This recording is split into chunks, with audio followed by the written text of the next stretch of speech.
finish your basement, first step is to finish framing. Your beam and post would determine which material you can use for your framing. Now there might be three situations. First one, there is no post that you are gonna box into your wall. In this case, you can use 2x4 for the cheapest option. Second situation is there is one post that you need to box into the wall. You then need to check the size of your post, make sure it's as wide or narrower than the width of a piece of 2x4. If it is, you can use 2x4 obviously. If it's not, choose the upsized material accordingly. The third option is you may have multiple posts where you're gonna box into one wall. Sometimes the top of the post is not always right in the middle. In this one here, you can see this post is closer to the left side of the beam, but on the other end, the top of the post is closer to the right side of the beam. Now this could result the beam in this plane, but in order to box in these two posts, the stud wall is gonna go that way. This result a little bit off. You can see the top plate of the stud wall is sitting outside of the beam. In this case, you would need to have an extra piece of 2x4 nailed to the side of the beam, where that on top of the plate here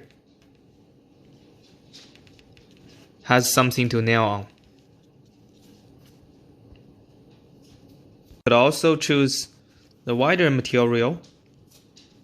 Say for example, if the beam is 4-inch wide, choose 6-inch wide to build your stud wall. In that way, you would have 2-inch playroom, and that should box in the posts perfectly. Now you need to check if there is anything beside your beam that needs to be boxed in at the same time. Sometimes you would have either hard metal or soft ducts beside the beam where it needs to be boxed in. In that way, you would have to add in extra structure so that you have somewhere to box in these ducts and also nail drywall on.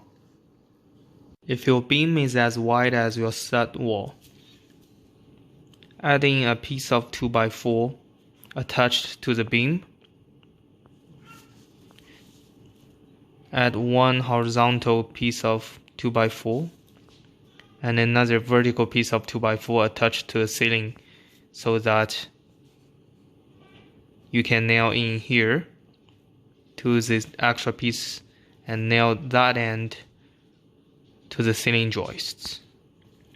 This is the way to box in a duct or a soft hose.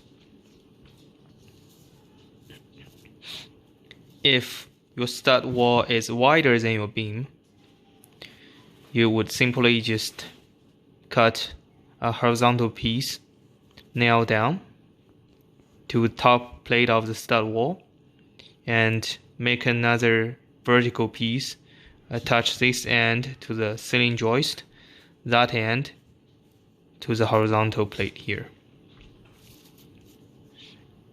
If your beam is wider than your stud wall, you would connect the horizontal piece by nailing up to the bottom of the beam and connect the vertical piece to the joist and to the bottom piece.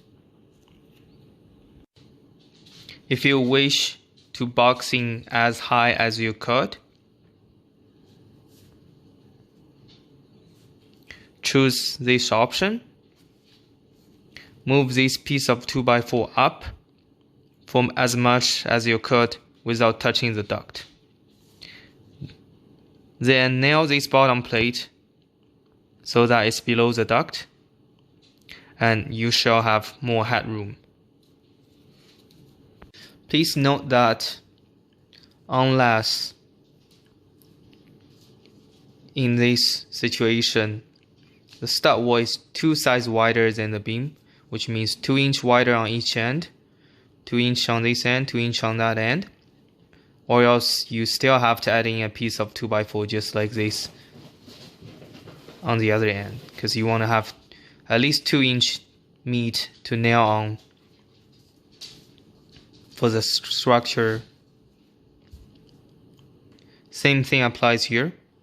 Unless the beam has overall 4 inches wider than the stud wall, which means 2 inches here, 2 inches here, or else if you wish to box in the other end, you would still need to add in this piece of 2x4 here to finish it boxing. When it's time to do real work, it's always easier that to determine point A first, then point C, and then level A and C to find out where B is. In this situation, if you wish to set this as flush as the stud wall, simply put this piece of 2x4 flush with the bottom of the beam. If you wish to go up as much as you could, then you need to do some measurements to increase the height of this piece of 2x4. You will then set a top plate up all the way across the ceiling joists. Make sure it's level, and then secure that top plate to the ceiling joists. After that, using anchor points A and C, you'll be able to find out and mark down where B is. Same thing applies here. The only difference is A is fixed because you're nailing to the top plate of the stud wall. This situation is same. A is fixed. So after you determine A, find out where C is, and then come down to B. In the situation that you're using the material as wide or slightly wide than your post, on each side of the post, you will have a stud wall A and a stud wall B. Some people may ask the question, normally when you join stud wall A and stud wall B together, you should nail the end stud of A and B together so that they form into one wall. In this situation, because the post is in the middle, you cannot do that. Now, is this a problem? It's not a problem. In this case, you have a beam attached to the top plate of stud wall A and stud wall B. That serves as a header of keeping everything together. You can pretty much think of this as a space for doors. Now, you need double header for your door space because it's a moving part and there's vibration. Now this one actually doesn't have any moving part, but even that, the beam is at least double header. In this way we know A and B are not gonna move anywhere, they're gonna stay plumb because the beam serving as double header is gonna keep them in place. Plus the bottom, every stud is nailed down to concrete. Now, usually underneath the beam is the best location for stud wall to divide your basement space into different rooms. Now, sometimes if you don't care where your stud wall is gonna go, you could choose this way here, where you have the stud wall on one side of the beam, despite there's duct on each side of the beam. You would just simply box in the entire section like that. That's compared to all these ones. You know, if you have ducts on each end, it's certainly less work in this way. But a lot of time underneath the beam is the location where you want to install your wall to divide different rooms. Now that it's time to transfer what's on the paper into real life. So first you want to determine where point A is gonna go. Now I'm raising this as much as I could.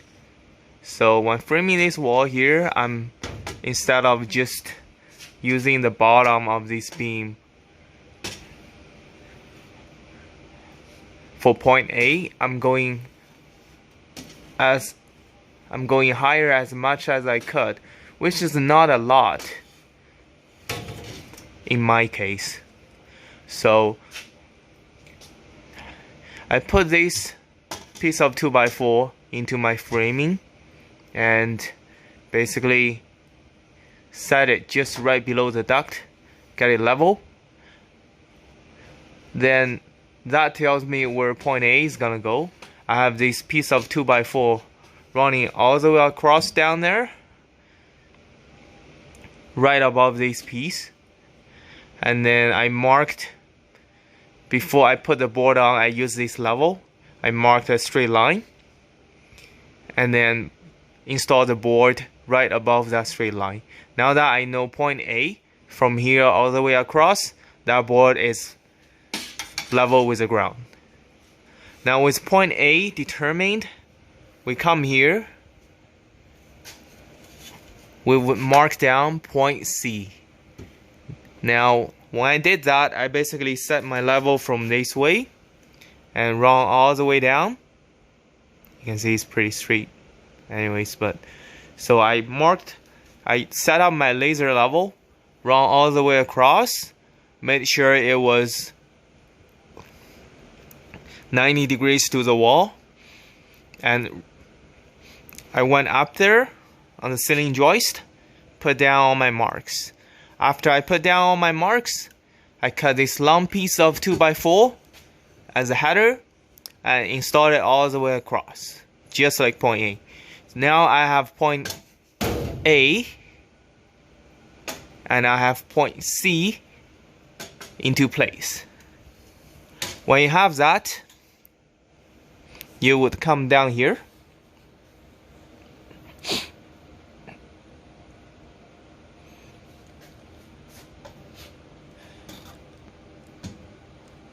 you would use your level, put it underneath point A, run it all the way here, and mark on this piece of stud. Notice that I'm installing backboards so that it's wide enough to mount this soffit ladder. So when you make your mark horizontally, now that you know the length from top of the C point of the header down to where the B point board is gonna be. Basically, it's the length for the stud. So you do that on one end, you go to the end of the other way, you do the same thing on the other end. Now that you can put down this board, well, install the board first, install the stud on each end, and then cut this board and mount it into place. Now that you know it's flush. And then it's time to basically install the studs. Notice that because this is wider than 24 inch, so every 24 inch you need a board. Here, the soffit ladder is actually not as wide as 24 inch, it's less. So this stud here is not necessary, but I added in so that I have better structure support for all the other boards. It's just a little short piece of 2x4, it's not waste of money, and it'll give you way better support when you install your drywall on. Now, some people may say, could I do this soffit ladder on the floor and then just hang it up on the ceiling? You could. Except when you're doing that, you're relying on the level of the ceiling joist, and a lot of time it's not 100% level. I say that because I know for a fact the height of the studs for each one is not exact same. So this is a better way of getting everything leveled, and when you're doing this, just building everything into place, you make no mistakes. So you wouldn't be making something and then get it up there, install it, and find out it's too wide or too narrow or not into place. You know, you don't have to shame it, or you don't have to hammer it into place. So I'm about to box in the other side of this beam here. We worked on that side, we're gonna work on this side. You can see I set up my laser level all across. That tells me that's where I'm gonna set up the I'm gonna anchor the board all the way across for point C. Now we've already put down a bunch of headers just on this side. We're gonna go as flush as the bottom of the beam. So we've done that already, and just to show you, because we're gonna have to measure and cut a piece of really long 2x4, and then of course another short one on this side. You don't always have luxury of having another person helping you, and especially this one is not vertical plane here. You can't really use any nail, any screw to help you hold anything in place. So I just quickly made this little jig, you know, with scrap lumber, and I'm just putting on one screw each. As you can see, you know, that's just gonna help me to basically measure everything in place, cut it, and then get this side with the screw in first, and then come back here and adjust this side as well.